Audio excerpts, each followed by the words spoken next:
focus for the firm is driving partnership, engagement, and funding strategy.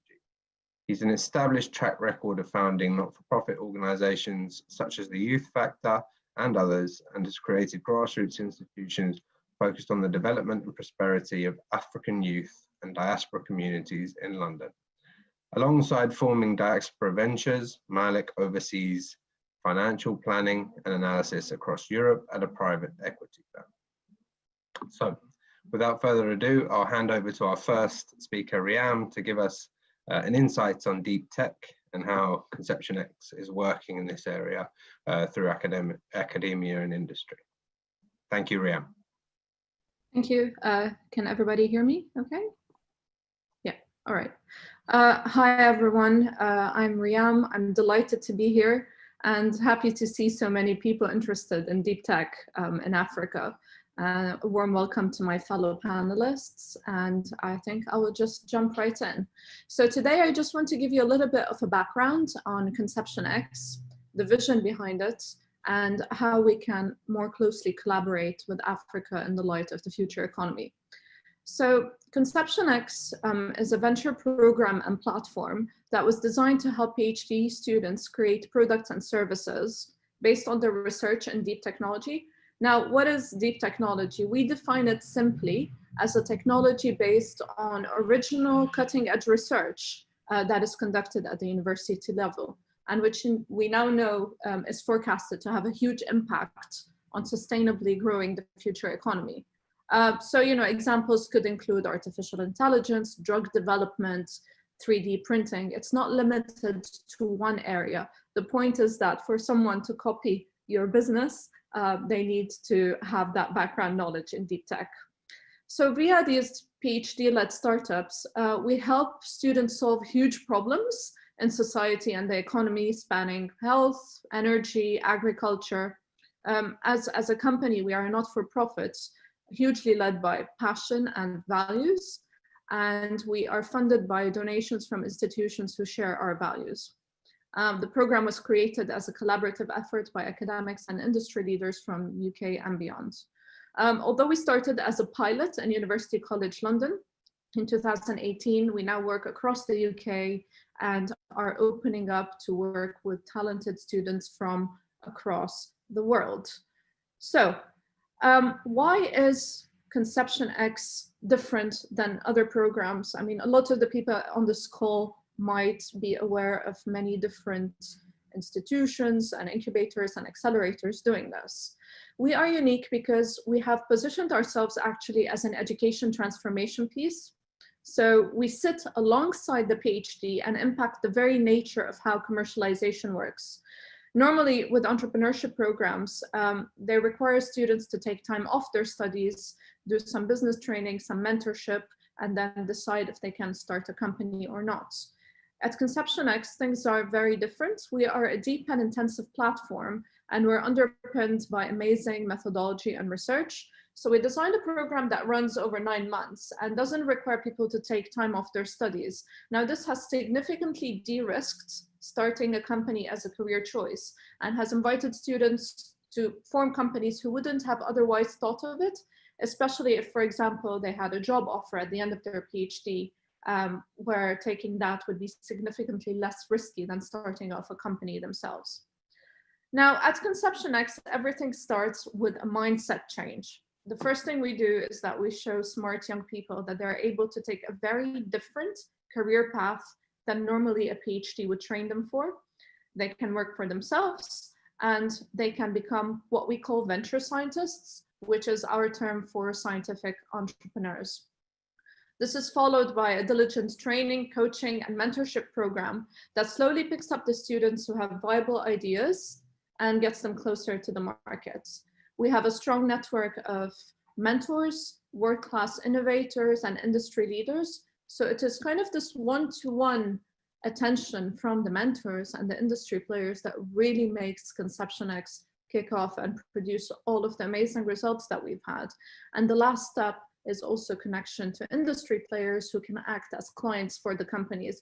So if you can imagine like an innovation assembly line that gives these students what they need in order to form these companies. Now, just to give you a sense of the results so far, we started in 2018, and so far about 100 students have participated in this program, 100 teams, in fact, that can include at least one PhD. So far, our teams have raised about 7 million in pre-seed capital and generated millions of pounds in revenue, and these results keep coming in. Now, with more PhD students applying to Conceptionx, the quality of this research is increasing, and we really are helping them getting closer to market and improve their commercial readiness. So this leads to faster company development, as you can imagine, and earlier commercial successes. The point is that we're training some really intelligent people for a spectrum of jobs in the economy of the future, and we're doing that by changing what it means to actually do a PhD, to be more impactful and to be more innovative, which is the whole purpose of doing these very deep technology research projects. Now, just to kind of start tying this into this panel, we know that the economic effects of commercializing university research are huge. I'm looking at what is now a slightly older study from MIT in 2014 that stated that alumni-founded companies have created 4.6 million jobs and contribute $2 trillion in revenue to the global economy each year. If you think that now we're in 2020 and how that trickles down to other countries who are commercializing research, the impact is quite huge. And then when we look at the World Economic Forum, we know that creativity, critical thinking, and complex problem solving are the top 3 skills required. All of these things are present in deep tech. And with the economy shrinking due to COVID, I think these innovations should really be pushed forward. For companies to survive in the midst of this current economic crisis, we know that relevance is one of the key things that would help propel them to create solutions for the future.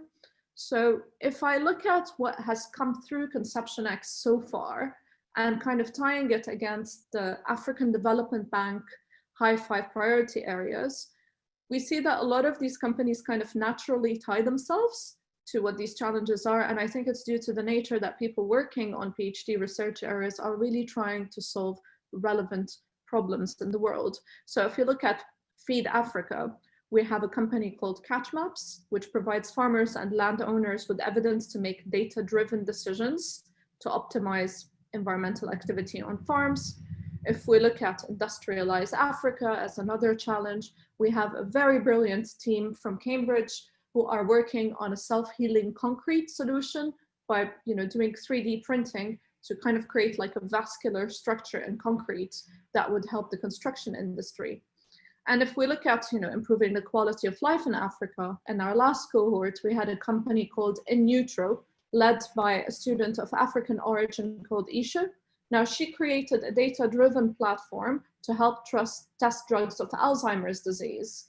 And having read over the weekend that Africa has the highest concentration of female entrepreneurs in the world, I really hope that students like her could act as a role model to encourage them to start their own companies and use their research for solving huge problems that impact all of us in the world now.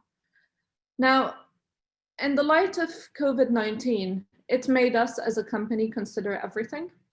Now, with universities transitioning to an online model, what is missing is the kind of interaction and community that is built, and also the mentorship platform that helps some of these students innovate and accelerate what they're bringing to market. We transferred all of the program online, but this has also opened an unprecedented potential for us. We have a structure and we have a data platform that's online. It keeps reinvigorating itself, but also mentors from all over the world can potentially get involved. Previously, we had space as a consideration. So how can we bring people together in the same room? But now with everything happening online, you can imagine how, for example, a student doing a PhD in Nigeria could be connected with a scientific mentor from Cambridge University, and then perhaps with another collaborator based in another African country, and to use these collaborations to bring everything forward. We can also imagine how companies and industry players from around the world can start participating in this program, and also to help, escalate these innovations and really start solving what we know are increasing problems in the economy, and to basically bring forth the full potential of these students from all over the world. So I think, my section is drawing to a close, but why am I here today? Mostly to discuss how we can work together to make this a global success, to invite collaborations. I am by no means an expert in the deep technology landscape in Africa, but we've already identified quite a few individuals and institutions who this could be relevant to. So I invite and I welcome collaborations from AfrLabs, from AfrLabs, from the CC Hub, and from any other institutions who are on this call who can help us to make this a success. Mentorship is huge for us. So we have we have 256 participants on this call now. A lot of you can be great mentors for these students. We also invite partnerships, but most of all, I'm really excited to see how this conversation goes forward. And I'm looking forward to hear from the other panelists and talk about deep tech. So thanks very much, Ahmed. I think I'm happy to pass on the slide. Thank you so much, Riam. Thank you very much for that opening. Really interesting to hear from you on that and the work that you're doing with Conceptionx. Passing over swiftly to Nekesa to give us really some insights on where Africa is now in African countries and what the context is with regards to the innovation ecosystem. Thank you, Ahmed, and it's indeed a great pleasure to be on this call and in such great company. Certainly a lot can be said about deep tech in Africa, and I felt for this call, I wanted to share 4 key thoughts that I've been pondering about for the last week or so. The first is that deep tech is made for Africa, and Africa is made for deep tech. And what I mean by that is that just by the nature of how African innovators will innovate, it will be that it is primarily for social good and then for profit. And so a lot of the work coming out of the African continent will have images of desire and just the need for those communities to survive and to do so with dignity. So any tool that's going to allow African innovators to do that and to do it sustainably and at scale is definitely one that's going to have a great chance of succeeding in Africa. So deep tech, as I said, is almost by definition going to be dealing with societal challenges and also environmental challenges. And in fact, some research from Boston Consulting Group suggests that a lot of the innovators working in deep tech are solving for UN's social development goals. And so anything around good health and well-being, sustainable cities and communities, industry innovation and infrastructure. Deep tech startups are also solving, interestingly, for Africa Union's Agenda 2063, which is primarily to make Africa a global powerhouse of the future. And so again, you find deep tech in the African context is focused on inclusive and sustainable economies and standards of living. So there's DroneSeek in Angola, for example, that's using drones for geographical intelligence to impact agricultural decisions, or Matibabu in Kenya that's addressing malaria disease management by offering cost-effective, rapid early diagnosis of malaria. So very relevant in the African context. So deep tech is a catalyst for technology to bring progress across Africa. My second thought is on investment, and Africa's investment in deep tech is going to be a long game. It's something that we're going to have to be invested in, so to speak, for a very long time. Deep tech requires a lot of time and money to be invested in R&D, taking solutions from the lab to the market. In fact, some research suggests that for a biotech solution, you're likely looking at about 4 years and perhaps 1.2 million as a capital injection. And this is significantly higher if you're going to compare this to a software solution, which would likely take you under 1 year to take from idea to market. When it comes to investment and private investment at that, we're going to be looking for investors that are in it for the long haul. And so those investors that are looking for the next shiny thing, you know, with millions of social media users, you know, on their social media platforms, that's probably not the kind of investor that's going to thrive in deep tech in Africa. We're likely looking for an investor that is perhaps even emotionally invested in the process of deep tech from the lab to the market.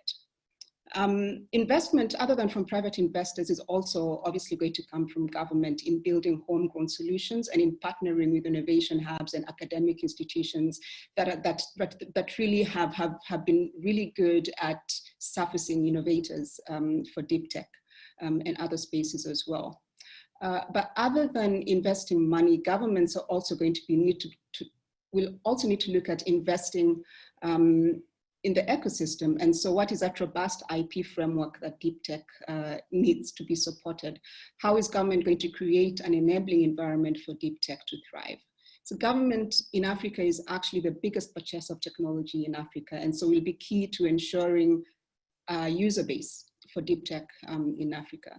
Such a large chunk of the money coming from government really needs to begin going into deep tech if we connect this again to the fact that deep tech is really answering the questions that the AU's Agenda 2063 has been asking for a while.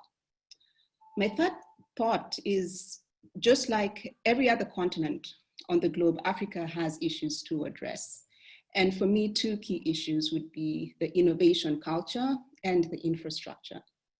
And on the innovation culture, we'll be looking at what does our ecosystem look like and where do we need it to be? And this really became a conversation during the COVID-19 pandemic right now, where within the African context, we began to witness African governments collaborating a lot more with private sector, and private sector and government collaborating a lot more with academia and with innovation hubs.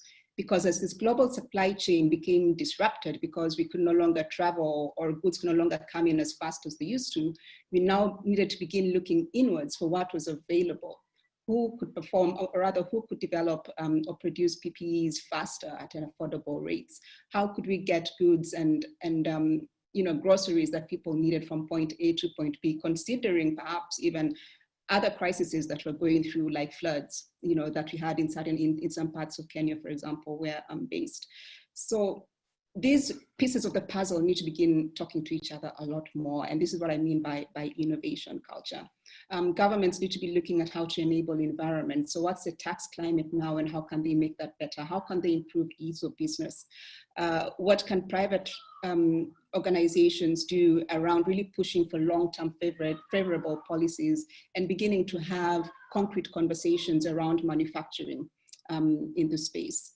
What can local communities do to begin to get engaged in that innovation process? Because you're really not talking about innovating to scale if you're not collaborating with communities who at the end of the day are going to be the users and the market of a lot of these solutions that we're building in deep tech.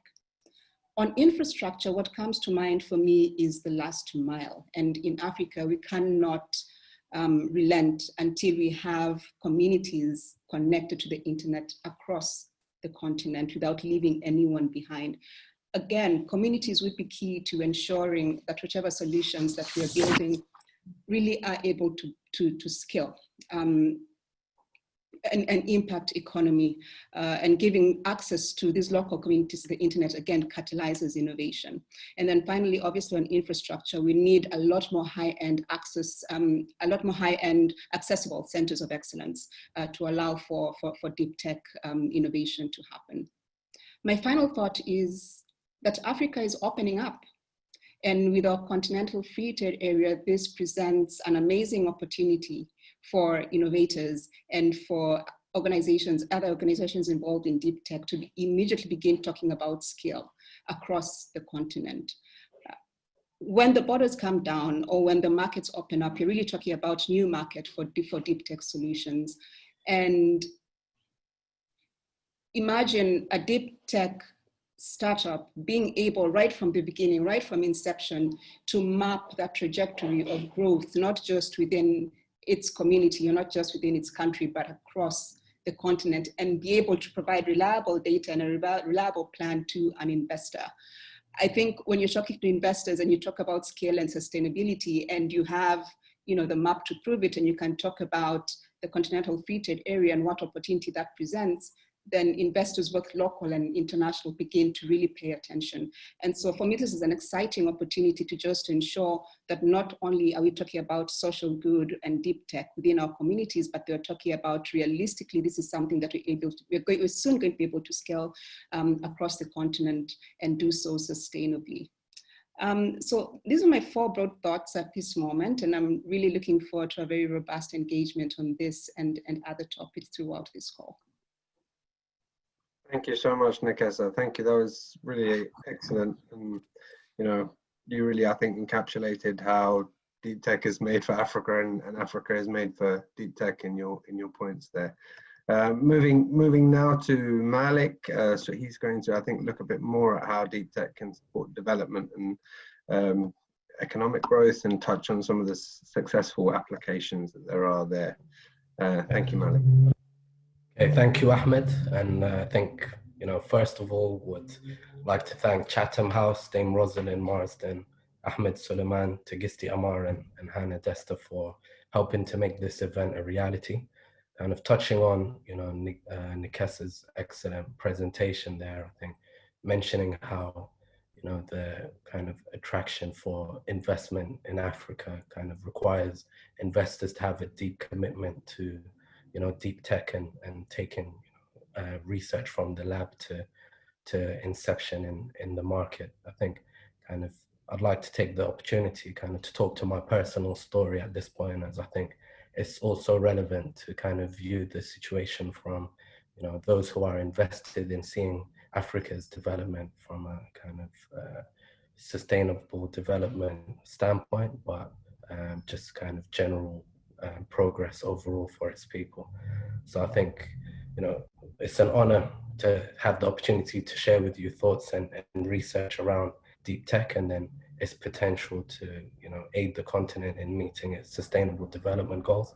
I'll be speaking through the lens of the African Development Bank's High Fives, which is, you know, where we've kind of positioned our research. Kind of talking to my personal background, I was fortunate enough in my capacity as founder of the Youth Factor to, you know, connect with Chatham House, and, you know, that was focused on development of Sudanese youth through mentorship, education, and celebration of African cultural identity. And I think from forming, you know, various grassroots institutions, you know, that really took me into a thought process of how we could create opportunities for Africa's young demographic that formulated on both the micro and macro level. And I think, you know, the inspiration piece that Riam mentioned earlier is critical. And for me, my personal inspiration was seeing my father, Ahmed Bedri, his dedication to African youth development, equal rights for young women, and various other initiatives that I think that inspiration piece can drive somewhat of an altruistic, ethical standpoint that will aid people in focusing on, you know, giving back to Africa and ensuring the development that it has potentially. I think, you know, the hope is Diaspora Ventures, which is, you know, in early stages of its formation, is an African development-focused investment firm that specializes in deep tech startups. My partners, Carl McFadden and Mohammed Al-Samani, we founded this venture in the belief that, you know, African development in our lifetime can be exponentially driven by frontier technology. And the piece around investment is what's required to create solutions that essentially are, you know, very sustainable. And at the moment, we're in the process of raising capital for a fund and joint ventures. So, you know, the focus being, you know, the development portion is linked with the African Development Bank's High Fives, and we continue to collaborate with Conceptionx, which, as Riam mentioned, creates a deep tech pipeline for commercialization that could bring this closer to fruition, and certainly, you know, open to collaboration with AfrLabs and other tech hubs. So, touching on, you know, the African Development Bank's High Fives, the first of the 5 being lighting up and powering Africa. So 640 million Africans have no access to clean energy. So it's clear that on-grid and off-grid solutions are crucial for deeper energy penetration. The massive opportunity for renewable energy is highlighted by the fact that solar, lithium-ion batteries, and nuclear power all originated in academic research. Point two, feeding Africa. There are 1 in 4 people in Africa that are food insecure at the moment, which will be further impacted by the effects of climate change. Of course, the potential for agricultural production in Africa is huge, with 60% of the world's unused arable land. In our research, we've come across an organization called Plantix, which is an app that uses artificial intelligence to diagnose plant pests and diseases or nutrient deficiencies within the crops. Third point being industrialized Africa, where the full potential of African countries should be driven essentially by private sector-led investments. And we've seen examples of how blockchain, an organization called Datarella, specializes in applications in the fields of payments, disbursement, supply chain, and tracking, which could support logistics. And I think touching on technologies such as smartphones, which have driven seismic infrastructure advancements within these continents. The utility of smartphone type devices like iPhone, when it came out, prompted telcos to invest in supporting infrastructure due to the kind of rapid demand and value proposition that came from these technologies. Integrating Africa. So in 2019, the African Continental Free Trade Agreement was ratified, and it's the largest free trade area since the World Trade Organization. And on this basis, Africa is expected to have a combined business and consumer spending of $6.7 trillion. And we view that deep tech programs like Conception Africa have the potential to be a great integrator with African talent, with mentorship from the business community, as Riam mentioned earlier, as well as a network of African academic institutes. The vision being to create thought leadership that will allow potential group of African venture scientists and enable collaboration between them within their research and commercial enterprises that they set up. A great example of how integration of Africa can be accomplished is an organization called Swoop Aero, who rolled out multi-purpose, multi-fleet drone technology that was used to deliver essential healthcare products across Malawi. They took critical journey times down from 3 hours to 12 minutes. I recall introducing this idea at a meeting in the Sudanese embassy with various dignitaries, and I think the drone piece in particular really captured the imagination, and there's was introduced to me afterwards various applications on how drone technology can support agriculture, which is of course a big piece for Africa. And then in terms of improving quality of life of people in Africa, which is the 5th high five, we view that achievement of the first 4 high fives will of course have a considerable effect on the economy through better healthcare infrastructure, food security, and that deep technology can be a part of the catalyst in that. In regards to a couple of examples in medtech, there's an organization called Niramai who have introduced a low-cost, accurate, automated portable cancer screening tool in India. And then the Biofactory, which is an all-in-one sanitation to energy off-grid solution, which can be utilized in low-income, high-density areas in sub-Saharan Africa. I think moving on to kind of the investment landscape and how impact investing has grown as a whole. In 2018, the Global Impact Investing Network estimated that the industry had 500 billion of assets under management, which is double the figure from 2017. And although specific data on impact investment returns in Africa is, it's been hard to verify from our research. We found, a very good example of the proof of concept in India, an organization called Lock Capital, which in their annual report mentioned that 32 investments made 14 profitable exits in the past 14 years. From these investments, they've created nearly 40,000 jobs, improved the lives of 17,000 farmers, and have helped 400,000 plus people access healthcare. So I think, without, the time to dive into the emerging market comparatives, we see that as a really good example of what can be applied to Africa and what can be accomplished. And then, as a final point, we see it's critical that the diaspora has a massive part to play in supporting solutions for the continent. Remittances make a very large portion of GDP in a lot of these countries, and the impact of COVID will certainly, continue to impact the amount that diaspora members can, commonly share.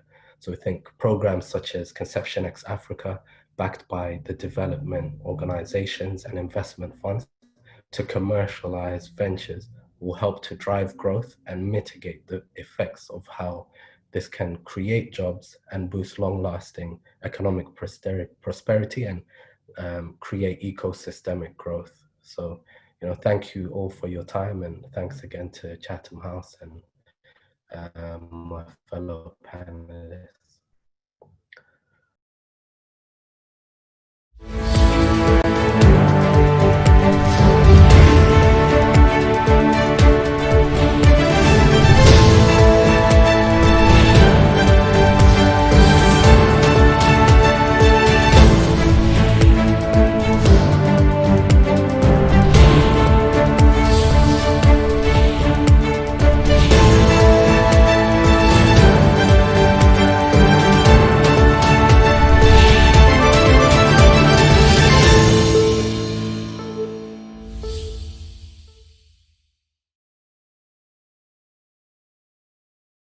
In fact, some of these deep technologies or really transformative technologies actually can create challenges for governments and actually, challenge traditional, in inverted commas, governance processes in Africa. The internet is the obvious example. Yes, social media, pressure on governments and that kind of thing. But other, artificial intelligence, Bitcoin, challenging traditional banking structures and that kind of thing. Have either of you encountered problems with governments or resistance from particular governments in Africa to some of these the possibilities of some of these interesting technologies? I hope that makes sense. Thank you very much, Barney. I'll take a couple more questions. One from Emmanuel Ohanwe. Please, Emmanuel, if you could unmute yourself and ask your question.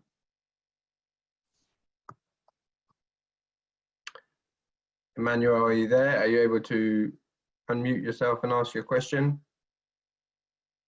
Yes, I'm there. Yeah, good afternoon or good afternoon. Can you hear me? Yes, Emmanuel, please do introduce yourself. Okay, my name is Emmanuel, the founder of agrinotech.co.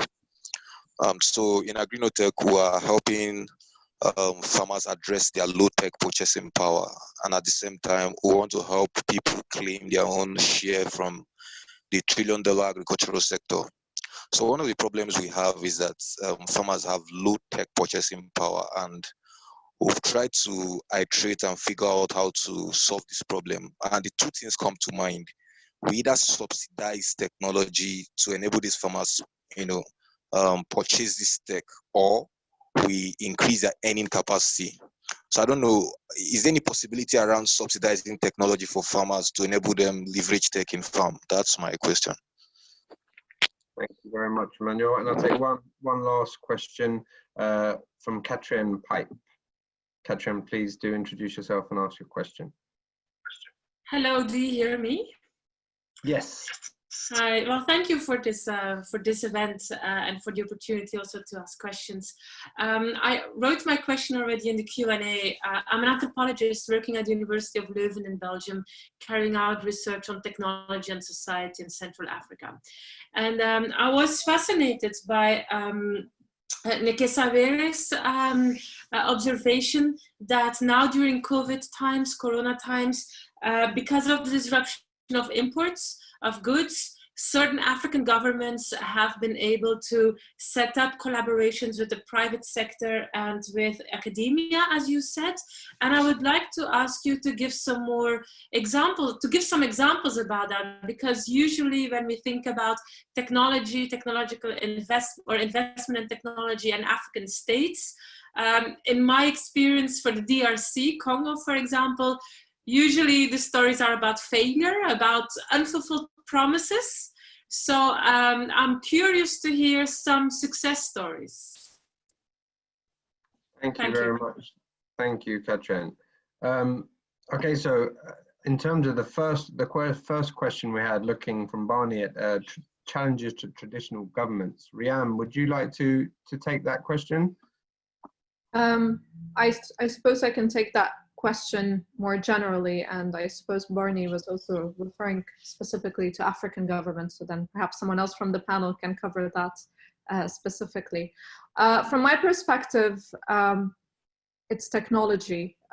It's a two-edged sword.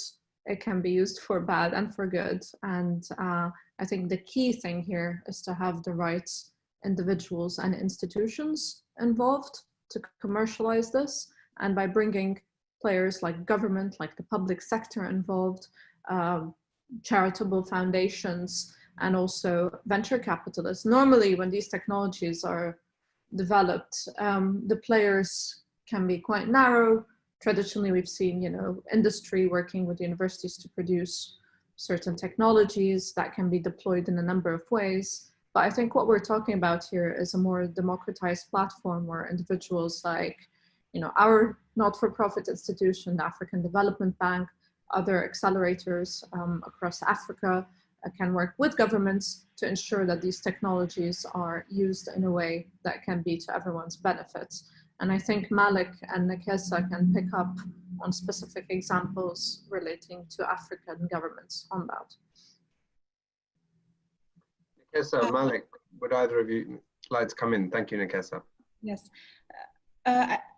I think the gentleman's question was around some of the traditional ways of government working and how that presents a challenge now. If COVID-19 has taught us anything, is that it's not business usual anymore, and we need to get out of our comfort zones, and really the next few months to perhaps 1 year will revolve around government, citizens just working to survive. Governments across Africa have, I think to some extent, acknowledged the fact that they are definitely going to need to work with other stakeholders. I know that usually governments will be the people that will present policies that tend to stifle innovation, but in this case, I feel that there may be an opportunity to actually set a new trend. There definitely is an opportunity to reset, and more progressive governments across Africa we find that are taking this opportunity. For example, we may find that usually data is something that governments traditionally want to hold on to, because data is really the source that you need if you're going to build solutions at scale. We find that slowly now governments are beginning to have conversations with other stakeholders, with innovators around what can you do with this data that allows you to develop a solution that will work for this community, that will work for this location, stuff around contact tracing, for example. So COVID-19 really presents a great opportunity for us to disrupt the way that government works and for us to really set up the innovation culture. Excellent, thank you very much. And I think, Malik, perhaps we can tackle one of the other questions. Would you have any thoughts on really, I guess it's in part linked, this question around subsidizing technology, particularly in the agricultural industry, and helping to support development of farming. Do you have any thoughts on that?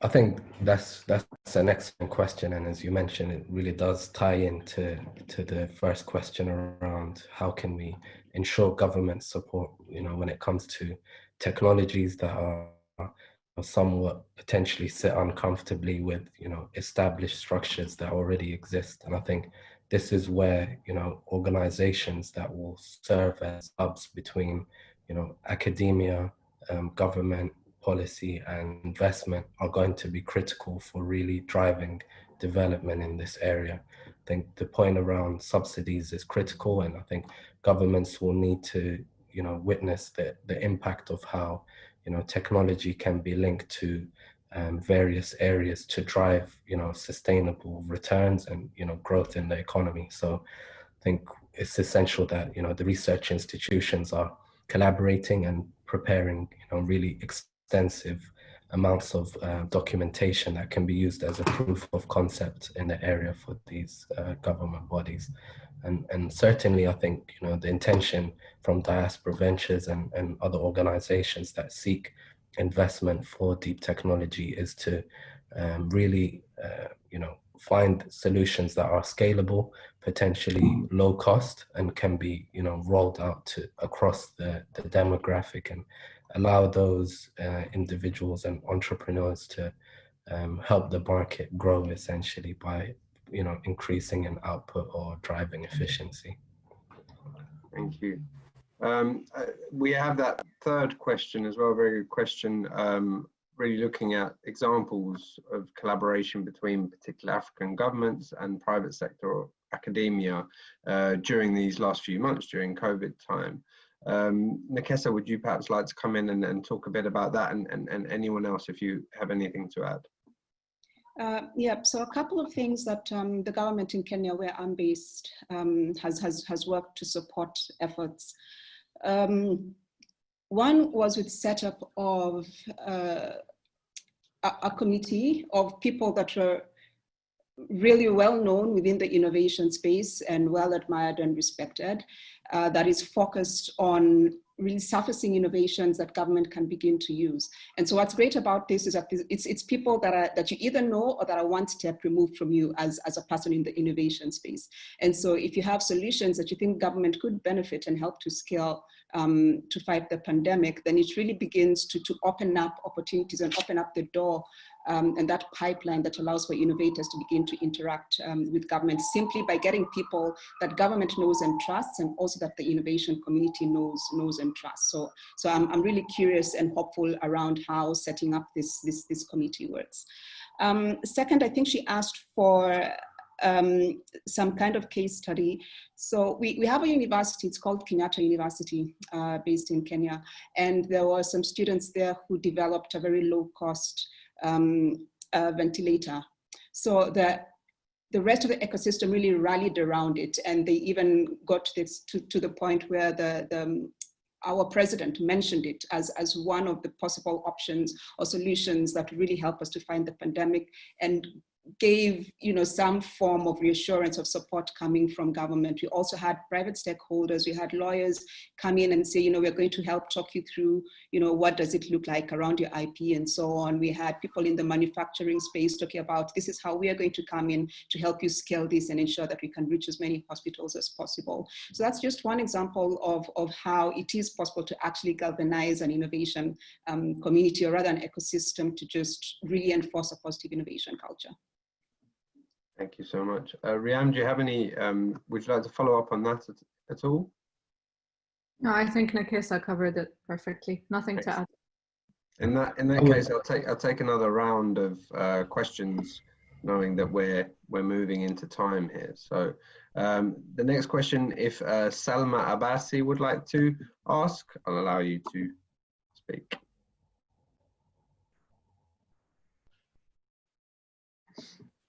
Please do unmute yourself, Salma. Oh, yep. Sorry, I've just done that. Thank you very much. Excellent ideas and presentations. I think definitely would like to collaborate with you, but we're working in Africa and Asia, and I think the cross-pollination of innovation and ideas is excellent.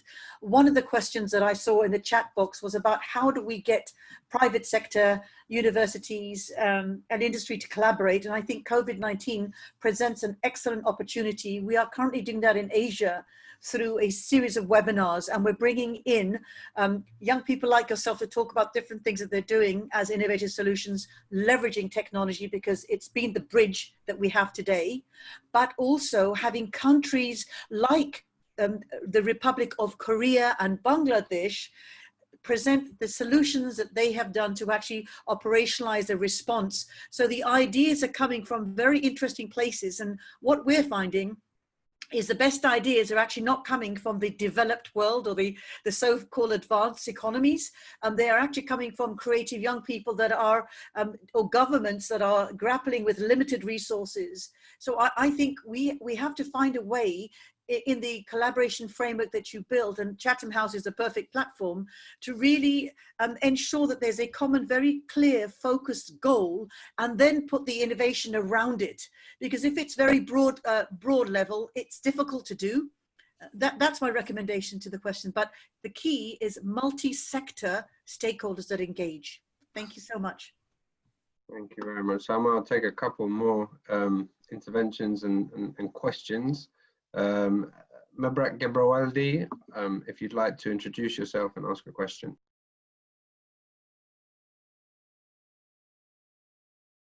Welcome to this Africa program event on deep technology in Africa. My name is Ahmed Soliman, and I'm a research fellow with the Africa program at Chatham House. I'd like to welcome our speakers today for this panel, Dr. Riam Kanso, the CEO of Conceptionx.